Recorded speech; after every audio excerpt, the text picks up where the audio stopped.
పూణేకు చెందిన ఓ కార్ల dealer diamonds వ్యాపారి గౌహతిలోని ఓ 5-స్టార్ హోటల్లో దారుణ హత్యకు గురయ్యాడు. 5-స్టార్ హోటల్లో హత్య అని మీడియాలో వార్త హోరెత్తించింది. దీంతో హై ప్రొఫైల్ హత్య అనుకున్నారంతా. ఇక తరువాత గౌహతి పోలీస్ కమిషనర్ దింగత బరా రంగంలోకి దిగారు. ఆయన సీన్లోకి వచ్చిన తర్వాత మొత్తం కథ బయటకు వచ్చింది. ఇదొక షుగర్ డాడీ ఎంగిలవర్ మధ్యలో ఉన్న ఓ లపాకీ కథ అని తేలింది. అసలు మిస్టరీ ఏంటో పోలీస్ కమిషనర్ మాటల్లోనే చూద్దాం. ఫిబ్రవరి 4, 2024 గౌహతి. ఇక్కడ ప్రఖ్యాత రాడిసన్ బ్లూ 5-స్టార్ హోటల్ ఉంది. ఆ హోటల్ నుంచి పోలీసులకు కాల్ వచ్చింది. రూమ్ నెంబర్ 922లో ఓ వ్యక్తి దారుణ హత్యకు గురయ్యాడు, మీరు రావాలి అని కోరారు. పోలీసులు వెంటనే క్రైమ్ సీన్ కి చేరుకున్నారు. పోలీసులు వెళ్లేసరికి సదర్ గెస్ట్ చనిపోయి ఉన్నాడు. గది నిండా రక్తం. ఎవరా వ్యక్తి అని హోటల్లో ఇచ్చిన ఆధార్ కార్డు ఆధారంగా తీయగా 44 ఏళ్ల పూణే వ్యాపారి సందీప్ కాంబ్లే అని తేలింది. ఈ సందీప్ కాంబ్లే కార్ల డీలర్, డైమండ్స్ వ్యాపారం కూడా చేస్తూ ఉంటాడు. కోట్ల వ్యాపారం చేస్తూ హాయిగా బ్రతుకుతూ ఉన్నాడు. అయితే ఇతనిని ఎవరు చంపి ఉంటారా అని ఆరా తీశారు. సీసీటీవీ ఫుటేజ్ ని గమనించగా ఓ అమ్మాయి సదరు హత్యకు గురైన కాంబ్లీ గదిలోకి వెళ్ళినట్లు గుర్తించారు. ఆ తర్వాత మరో యువకుడు కూడా వెళ్ళాడు. దాదాపు 2 గంటల 40 నిమిషాల తర్వాత వీరిద్దరూ బయటకు వెళ్లిపోయారు. అయితే వీడియో ఫుటేజ్ చూసిన హోటల్ స్టాఫ్ ఆ యువకుడిని గుర్తించారు. రూమ్ నెంబర్ 1024లో దిగిన గెస్ట్ వికాస్ కుమార్ అని తేల్చారు. అతని ఆధార్ను గమనించగా పశ్చిమ బెంగాల్లోని హౌరా జిల్లాకు చెందిన వ్యక్తి అని గుర్తించారు. అయితే హత్య చేసిన తర్వాత ఆ యువతి, ఈ యువకుడు ఇద్దరు కూడా హోటల్ నుంచి వేగంగా పారిపోవడం గమనించారు పోలీసులు. అంటే వారే చంపారు అని సీన్ అర్థమైపోయింది. కమిషనర్ వెంటనే క్రైమ్ బ్రాంచ్ కు కేసును బదిలీ చేశారు. పోలీసులు వారి ఫోన్ ను ట్రాక్ చేయగా కాముఖ్య రైల్వే స్టేషన్ కు వెళ్ళినట్లు తేలింది. పోలీస్ టీమ్స్ వారిని వెంటాడాయి. కానీ రైల్వే స్టేషన్ లో మాత్రం చెక్కలేదు. మరో 3 టీములను గౌహతి ఎయిర్పోర్ట్ లో మోహరించారు. సరిగ్గా అదే సమయానికి రాత్రి 9 గంటల 30 నిమిషాలకు కోల్కతా వెళ్లే విమానంలో టికెట్లు బుక్ చేసినట్లు గుర్తించారు. వెంటనే గేటు దగ్గర కాపు కాశారు మఫ్తీలో ఉన్న పోలీసులు. కానీ వాళ్ళు మాత్రం చెక్కలేదు. విమానం సమయం అవుతున్నా కూడా ఎందుకు రాలేదా అని ఆరా తీయగా అంతకంటే ముందే వారు వచ్చి జనంలో కలిసిపోయారు. చివరకు జంటగా కూర్చుంటే పోలీసులు గుర్తిస్తారని వేరువేరుగా చెరో చోట కూర్చున్నారు. అంతేకాదు వేరే వారితో స్నేహం నటిస్తూ చైర్లో కూర్చొని సెటిల్ అయ్యారు. కానీ పోలీసులు అప్పటికే వారిని గుర్తించి ఆ సదరు యువకుడిని, ఆ యువతిని పట్టుకున్నారు. వారిని సరాసరి క్రైమ్ బ్రాంచ్ ఆఫీసుకు తీసుకొచ్చి విచారణ చేశారు. ఇక వారిని అరెస్ట్ చేసే సమయానికి బ్యాగులో రక్తంతో నిండిన బట్టలు, కొన్ని డైమండ్స్, 2 లక్షలకు పైగా నగదు కూడా ఉన్నాయి. వాటిని కూడా స్వాధీనం చేసుకున్నారు పోలీసులు. ఇక ఆ యువతి యువకులను విచారణ చేయగా అసలు విషయం బయటపడింది. ఈ క్రైమ్ కథకు సెంటర్ పాయింట్ ఆ యువతి. ఆమె పేరు అంజలి షా, వయసు 25 ఏళ్లు, కోల్కతాకు చెందిన యువతి. అయితే ఈమెకు 22 ఏళ్ల బాయ్ ఫ్రెండ్ వికాస్ ఉన్నాడు. వీరిద్దరూ కూడా 3 ఏళ్ల నుంచి ప్రేమించుకుంటున్నారు. పైగా వికాస్ 19 ఏళ్ల వయసులోనే అంజలితో పిచ్చిగా ప్రేమలో పడ్డాడు. ఆ ప్రియురాలంటే అతనికి పిచ్చి. ఎందుకంటే ఆమె అంతలా అతనికి షడ్రుచులను వడ్డించింది. ఇద్దరు కూడా కోల్కతాలోని కాలనీలో ఉన్నప్పుడే ప్రేమలో పడ్డారు. నాటి నుంచి ఇద్దరు కూడా లివ్ ఇన్ రిలేషన్షిప్ లో ఉన్నారు. వీరి ప్రేమ హాయిగా సాగుతోంది. 2024 సమ్మర్ లో పెళ్లి చేసుకోవాలని నిర్ణయించుకున్నారు. కానీ 2 ఏళ్ల క్రితం ఓ ఘటన జరిగింది. వ్యాపారం పని మీద పూణేకి చెందిన వ్యాపారి సందీప్ కాంబ్లే కోల్కతాకు వచ్చాడు. అప్పుడే నేతాజీ సుభాష్ చంద్రబోస్ ఎయిర్పోర్ట్ లోని ఓ రెస్టారెంట్ లో భోజనం కోసం వెళ్ళాడు సందీప్. ఆ రెస్టారెంట్ లో మేనేజర్ అంజలి షా. ఈమెకు హిందీ, ఇంగ్లీషు, బెంగాలీ భాషలు బాగా వచ్చు. అయితే అదే క్రమంలో తనకు మహారాష్ట్రలో దొరికే ఫుడ్ ఏం దొరుకుతుందో వెయిటర్ ని అడిగాడు సందీప్. అప్పుడే అక్కడ మేనేజర్ గా ఉన్న అంజలి సీన్ లోకి వచ్చింది. పోష్ ఇంగ్లీష్ లో సందీప్ కు ఏది టేస్ట్ గా ఉంటుంది, మహారాష్ట్ర వారికి ఏ ఫుడ్ బాగుంటుందో గళగళా మాట్లాడుతూ చెప్పేసింది. ఆమె మాటలకు పడిపోయాడు సందీప్. చూపులు కలిపి మీరు బాగా మాట్లాడుతున్నారు, ఇక్కడ ఏం చేస్తారని అడిగాడు. అంతేకాదు తాను భోజనం చేసేటప్పుడు మళ్ళీ మళ్ళీ పిలిచి తనకు అది కావాలి, ఇది కావాలి అని అడిగాడు. ఆమె కూడా కాంబ్లేలోని ఆకలిని గుర్తించింది. భోజనం చేస్తూనే ఆకలితో చూస్తున్న కాంబ్లే కామ ఆకలిని చూసి నవ్వుకుంది.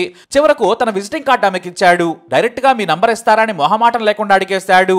ఆమె ఇవ్వలేదు. నాకు కోల్కతాలో కొన్ని ప్రాంతాలు తెలియవు, నేను కార్ల డీలర్ని, డైమండ్స్ వ్యాపారం కూడా చేస్తుంటానని చెప్పాడు. దీంతో ఆ మాటకు అంజలి షాక్ అయింది. వెంటనే తన నంబర్ను అతనికి ఇచ్చింది. ఆ తర్వాత పూణే వెళ్లిపోయాడు సందీప్ కాంబ్లే. అయితే పూణేలో దిగగానే అంజలికి మెసేజ్ పెట్టాడు. హాయ్, ఏం చేస్తున్నావని మాట కలిపాడు. ఆ తర్వాత కాల్ చేశాడు. నువ్వు నాకు నచ్చావంటూ ప్రేమగా మాట్లాడాడు. అప్పటికే ఆమె వికాస్ తో ప్రేమలో ఉంది. అయినా కూడా నీకు ఖరీదైన డైమండ్ రింగ్ ఇస్తాను, నువ్వు పూణే వస్తావా అని అడిగాడు. ఆమె తనకు డ్యూటీ ఉందని చెప్పింది. అయితే ఆదివారం రోజు ఉదయం 5 గంటలకు ఫ్లైట్ ఎక్కి పూణేకి రా, మళ్ళీ రాత్రి 9 గంటలకు విమానంలో నిన్ను కోల్కతా పంపిస్తాను, బిజినెస్ క్లాస్ లో టికెట్స్ బుక్ చేస్తానని చెప్పాడు. ఖరీదైన గిఫ్ట్ ఆశ చూపించడంతో వెంటనే ఓకే చెప్పేసింది. ఇద్దరూ పరిచయమైన 3వ రోజే సందీప్ కోసం పూణే వెళ్లిపోయింది అంజలి. అక్కడే ఓ స్టార్ హోటల్లో రూమ్ బుక్ చేశాడు. మొదటిసారి 5-స్టార్ హోటల్లోకి వెళ్ళింది అంజలి. అక్కడ ఆమెకు ఏకంగా 5 లక్షలు విలువ చేసే ఉంగరం చేతికి తొడిగాడు. అంతేకాదు ఓ కొత్త ఐఫోన్ కూడా గిఫ్ట్ గా ఇచ్చేశాడు.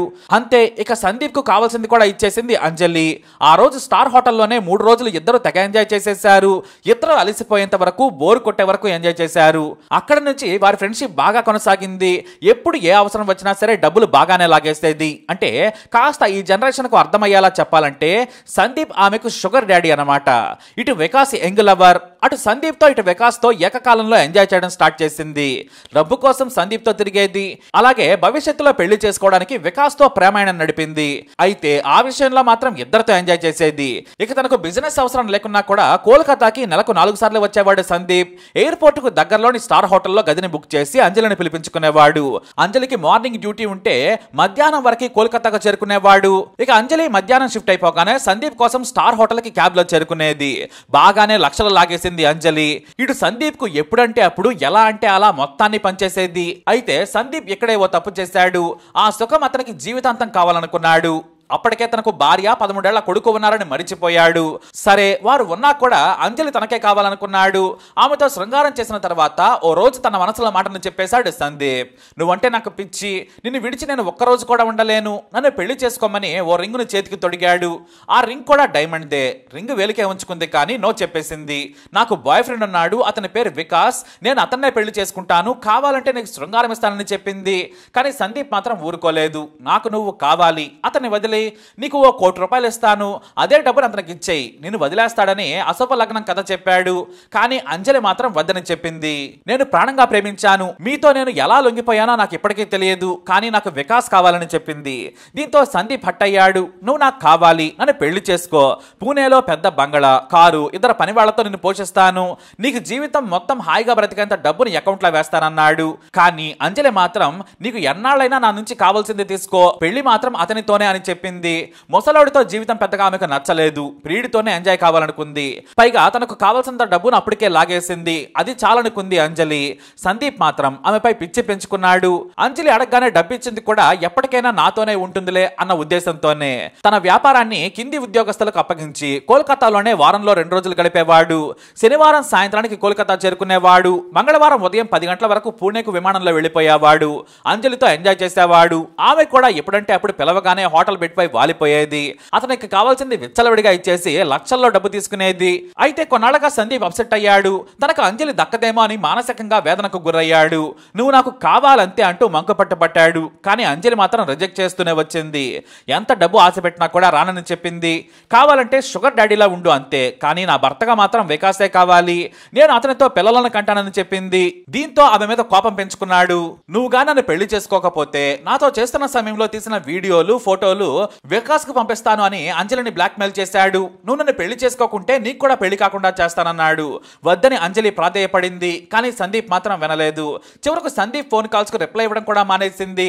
అంతే, ఇక మరింతగా పగపించుకున్నాడు సందీప్. చివరికి ఎంత చెప్పినా అంజలి లొంగకపోవడంతో వికాస్ వాట్సాప్ కి వీడియోలు పంపించేశాడు. దీంతో అక్కడ నుంచి కథ మరో మలుపు తీసుకుంది. అంజలిని నిలదీశాడు వికాస్. అంతేకాదు ఆ మీద చేయి కూడా చేసుకున్నాడు. చివరకు అంజలి ఏడుస్తూ చెప్పింది, తనను బ్లాక్ మెయిల్ చేస్తున్నాడు, నేను తప్పు చేశాను, నిన్నే పెళ్లి చేసుకుంటానన్నందుకు ఇలా వేధిస్తున్నాడు, నీకు ఇచ్చిన లక్షల రూపాయలు కూడా అతనిచ్చినవే, మనం ఇల్లు కొనడానికి ఇచ్చిన అడ్వాన్స్ కూడా సందీప్ దే అని చెప్పింది. కానీ పెళ్లి చేసుకోమని బెదిరిస్తున్నాడంటూ ప్రియుడికి వాట్సాప్ చాట్ చూపించింది అంజలి. దీంతో వికాస్ ఓ ఐడియాకి వచ్చాడు. కోల్కతాలోని స్టార్ హోటల్ కు రప్పించు, శృంగారం కోసమని చెప్పు, అతని కోసం లడ్డూలు తీసుకెళ్ళు, అందులో నిద్రమాత్రలు కలిపేద్దాం, కాస్త మత్తుగా ఉన్నప్పుడు కొట్టి ఫోన్ లో మొత్తం డేటాను డిలీట్ చేయిద్దాం, లేదంటే ఫోన్ ఎత్తుకొద్దామన్నాడు. కానీ అతనిది ఐఫోన్ లో మనం డిలీట్ చేసినా కూడా క్లౌడ్ లో ఉంటాయంది అంజలి. దీంతో కొట్టైనా సరే తాను డిలీట్ చేయిస్తాను అన్నాడు వికాస్. అంజలి కూడా సరేనంది. అయితే ప్లాన్ మొత్తం రివర్స్ అయిపోయింది. అంజలి కోల్కతాకు రావాలని ప్రియుడిని కోరింది. కానీ తాను గౌహతిలో బిజినెస్ పని మీద వెళ్తున్నాను, తాను రాలేనన్నాడు. కానీ నీతో గడపాలని ఉందని రొమాంటిక్ గా చెప్పింది అంజలి. నువ్వు లేకుంటే నాకు బోరు కొడుతుంది, నిన్ను నేను వెంటనే కలవాలంది. దీంతో వెంటనే ఫ్లైట్ టికెట్ ని గౌహతికి బుక్ చేశాడు. తాను రాడిసన్ హోటల్లో ఉన్నానని వెంటనే వచ్చేయమన్నాడు. ఆమె కూడా వెంటనే ప్రియుడితో పాటు కలిసి గౌహతి వెళ్ళినా కూడా ఎయిర్పోర్ట్ నుంచి బయటకు మాత్రం ఎవరికీ తెలియనట్లే వేరువేరుగా వెళ్లారు. ఇక అదే హోటల్లో వికాస్ కూడా దిగాడు. మధ్యాహ్నం 12:30 వ్యాపారవేత్త సందీప్ గదికి చేరుకుంది అంజలి. అక్కడికి వెళ్ళగానే శృంగారం చేసేందుకు అంజలిని ఒత్తిడి చేశాడు. కానీ తను ఫ్రెష్ అవుతానని నీకోసం స్వీట్స్ తెచ్చానంటూ సందీప్కి ఇచ్చింది. లడ్డూలో మత్తుమందు కలిపి అతనికి ఇచ్చింది. కానీ సందీప్కు స్వీట్లు ఇష్టం ఉండదు. అందుకని తానే సందీప్ ఒళ్ళో కూర్చొని నోట్లో పెట్టడంతో ఆ ఊపులో తినేశాడు సందీప్. అది తినగానే తనకు కాస్త మత్తుగా ఉందన్నాడు. వెంటనే తన ప్రియుడికి ఫోన్ చేయడంతో పై అంతస్తు నుంచి కిందికి వేగంగా వచ్చేశాడు వికాస్. అక్కడ ప్రియుడిని చూడగానే మత్తులో ఉన్న సందీప్కు మత్తి పోయింది. ఉన్న మత్తు కాస్త వదిలింది. దీంతో తన గదిలో నుంచి వెళ్లాలని వికాస్ను బెదిరించాడు సందీప్. కానీ ఫోన్లో ఉన్న అంజలి ఫోటోలు డిలీట్ చేయకపోతే తంతానన్నాడు. మాటక మాట పెరగడంతో ఇద్దరు కొట్టుకున్నారు. అయితే మత్తెక్కుతూ ఉండడంతో పోరాడలేకపోయాడు సందీప్. అయితే కోపంలో ఇష్టారైతన మొహం మీద బూటికాలతో తన్ని నేలకేసి తలను బాదాడు. మొహం ముక్కు బూటికాలతో గట్టిగా తనడంతో రక్తం విపరీతంగా కారింది. తలను నేలకేసి కొట్టడంతో తల పగిలి రక్తం కారింది. అప్పటికే కొన ఊపిరితో ఉన్నా కూడా సందీప్ ఫోన్ తీసుకొని అతని దగ్గర బ్యాగులో ఉన్న డబ్బును కూడా తీసుకొని రైల్వే స్టేషన్కు పారిపోయారు. అయితే రైల్వే స్టేషన్కి వెళితే పోలీసులకు దొరుకుతామని, గౌహతి వేగంగా దాటితే పశ్చిమ బెంగాల్లో దాక్కుంటే పోలీసులకు దొరకమని ప్లాన్ చేశారు. దీంతో ఫోన్లోనే టికెట్ బుక్ చేసుకున్నారు. వేగంగా ఎయిర్పోర్ట్లోకి చేరి నక్కారు. బయట తిరిగితే పోలీసులు పట్టుకుంటారనేది వారి ప్లాన్. అయితే వాళ్ళు టికెట్ను బుక్ చేసుకున్న విషయం తెలియగానే స్పెషల్ టీంలు ఎయిర్పోర్ట్లో వెతకడం మొదలు పెట్టగా ఇద్దరు దొరికారు. వాస్తవానికి హత్య చేయాలని వారిద్దరూ వెళ్ళలేదు. అయితే సందీప్ మత్తులో ఉన్న అంజలి నా పిల్ల, నేను 100 సార్లు ఆమెతో ఎంజాయ్ చేశాను, నువ్వు పెళ్లి చేసుకుని ఇంకేం చేస్తావురా వదిలేయంటూ బూతులు మాట్లాడడంతో వికాస్ కాస్త ఆవేశపడ్డాడు. చివరికి ఇద్దరు జైలు పాలయ్యారు. అంజలి డబ్బు కోసం సందీప్ ను వాడుకుంది. సందీప్ ఏమో తనకు మించింది కోరుకున్నాడు. మధ్యలో వికాస్ బకరాయి హత్య కేసులు జైలుకెళ్లాడు. మొత్తానికి ఇది 5 స్టార్ హోటల్ హత్య వెనుకున్న అసలు కథ. మరి ఈ వీడియోపై మీ అభిప్రాయం ఏంటి? కామెంట్ ద్వారా తెలియజేయండి. ఇప్పుడు అప్డేట్స్ కోసం మై ఛానల్ ఫాలో అవ్వండి. అలాగే తప్పకుండా సబ్స్క్రైబ్ చేసుకోండి.